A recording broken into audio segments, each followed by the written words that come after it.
In a world of high-end knives, we often see a push toward tactical or futuristic. Today we're examining something that looks like it rolled off of 1930s automobile assembly line and right into the modern machine shop.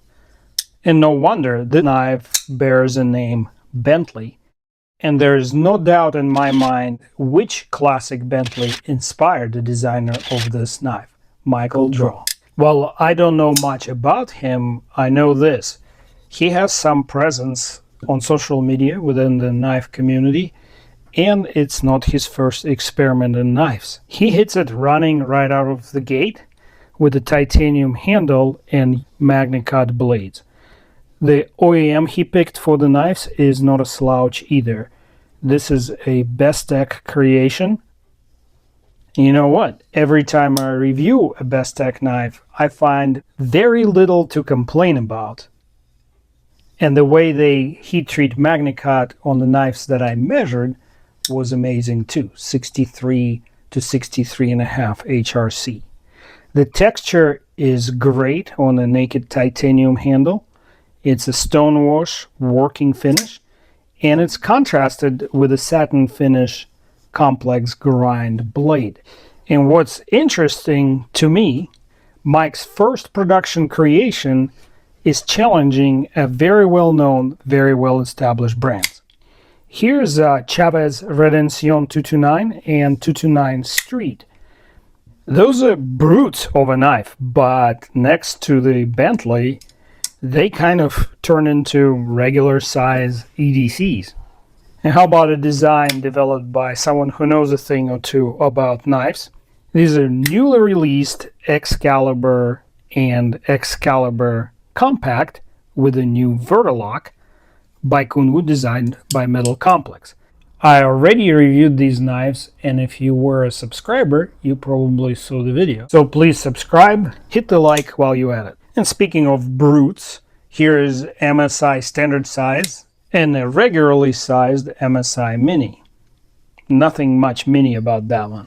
You know, what we define today as EDC knife was actually coined by Benchmade when they released 940 Osborne. That set the pace for the entire decade and a half. And here's 945 Mini Osborne just to set the scale. And speaking of scales, those are not aftermarket. You cannot buy them separately from the knife. Both knives are production straight from Benchmade factory. I think I should mention the ergonomics of this knife and how much thought was legitimately put into it. Contoured handle requiring multi-axis milling machine to develop. Please notice how the lock bar fills almost the entire finger choil. And that's important because when you grip the knife, either the phalanx of your index finger or your middle finger, when you're choking up over here on the blade, ends up on the lock bar, pressing it down and preventing it from unlocking if you hard use the knife. However, but when the blade comes down, that sharp corner of the forward finger choil can actually strike your nail. The blade drops down super fast when you unlock it, and that's a race between the blade and your thumb. The handle finishes feel a little different. Believe it or not, the coated one feels a little bit sandier, just a hair. One nitpick I have about aesthetics, the logo is too large and stands out too prominently on the metal or black background, and it's so detailed the eye has difficulty registering what's on it. I think he could work on that a little bit.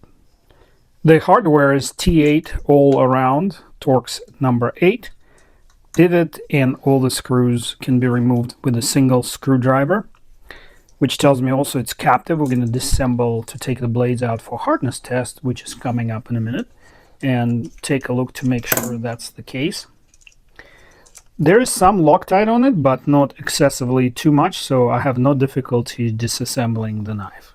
Why would you need to disassemble the knife? I don't know. This knife is tuned from the factory to perfection, both on opening and closing. The detent tension I find to be perfect in the right spot. So really it's an academic exercise, and I probably wouldn't be doing it unless I wanted to take the blade out. I do want to find out what kind of bearings it's using, and you know, what it looks inside. Okay, we got bearings here. They're visible. Let me see what they're made of. So it's important for me to know because brass bound steel balls tend to create a corrosion sort of environment in galvanic situation when the knife is wet. But these appear to be ceramic, so they're non-conductive and galvanic corrosion risk is minimal as long as you don't leave the knife completely wet. The bearing recesses on the handle are covered by liner washers, which is appropriate to protect titanium from being grooved by those very, very hard ceramic balls. The stop pin is of a shouldered type, meaning it loose fit, but it bottoms out on the shoulders machined into it. It definitely looks like whoever engineered the knife was paying attention to every little detail. My understanding between the OEM and Mike was responsible for ergonomics and aesthetics while they were responsible for engineering.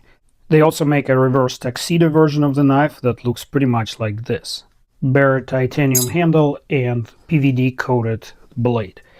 Mike specifically asked me to double check if the hardness of the PVD coated blades is lower than that of the uncoated blade because PVD process involves some application of heat for some duration and that can lower hardness of the substrata metal. As you know, before I start any hardness test, I first verify calibration of my Rockwell tester using this independently certified rated 62 HRC calibration block. The reason I do it every time already testing a single sample out of a batch of knives absolutely does not constitute an industry standard quality control method for hardness. One needs at least 5 samples out of the batch to give a statistically significant result in the end. Go ahead and argue if you wish in the comments, but that's the hard truth. 61.8 is the result. I am well within the standard calibration requirements. We proceed with the blade, starting with uncoated MagnaCut blade. About my methods, as you notice, I have a tapered anvil, which set me back extra couple $100 after I bought the Rockwell tester because the large flat anvils that typically come with them, they give skewed results often to the low side because the flat blade can actually flex on such a wide area once you put pressure in the center. And going this extra step, spending a few extra bucks, allows me to get accuracy from plus or minus 1 HRC down to tenths of HRC. And just loving the process. It's not something I do for a living, but I just enjoy. I'm an enthusiast. 62.9 on the first poke on this blade.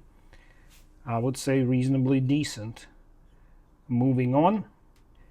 Once in a while I get a nasty gram in the comments from people who don't understand why I do these methodology disclaimers. I do it simply because even within a single batch the blade hardness can vary, but if you go from batch to another batch, the variation can be quite wide.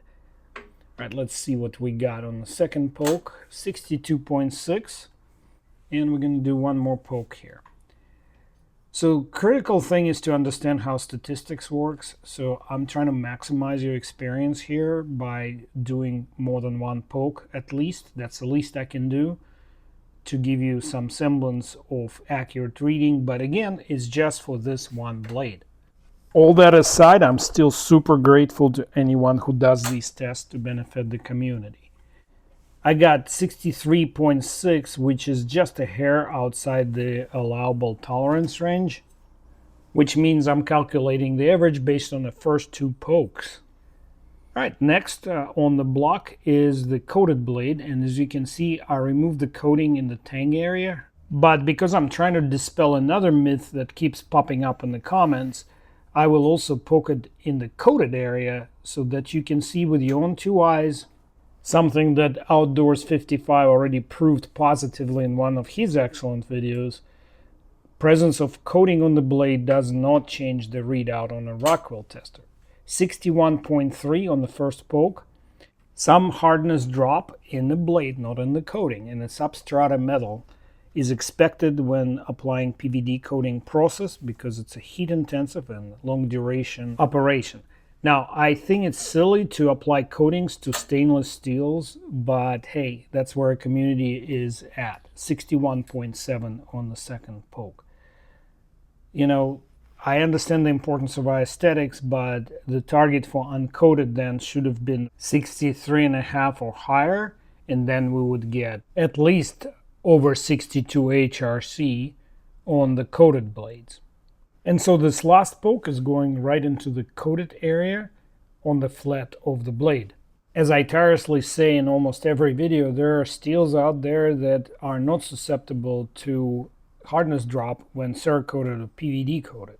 Those are tool steels, M4, 3V, etc. And that is because their tempering temperatures exceed 700 degrees Fahrenheit. Bottom line, at 61.8 HRC on the coated portion of the blade, we observe no significant difference between pokes in coated versus uncoated parts of the blade. So the delta between coated and uncoated blades is exactly 1 point HRC, which is not a horrible drop in hardness, all other things considered. I went ahead and visited Draw 214 website to see if they advertise the blade hardness. They do not. The COA does not have that information either. Manufacturing is a complicated beast on a good day. When you are communicating across the ocean and trying to explain what you need in the end between several organizations that are involved, there is a lot of discontinuity in communications, just so that we are clear on that. So guys, with these Chinese OEMs, anyone can order a batch of knives custom made to their specs. As long as you order a minimum of 200 knives, they will, bend backwards for you, but you do have to negotiate the specifics such as blade steel, hardness, elements of the construction, etc. And if you haven't done that before, you are setting yourself up for potential surprises. All that aside, I really enjoy the knife. It feels great and it will function just fine.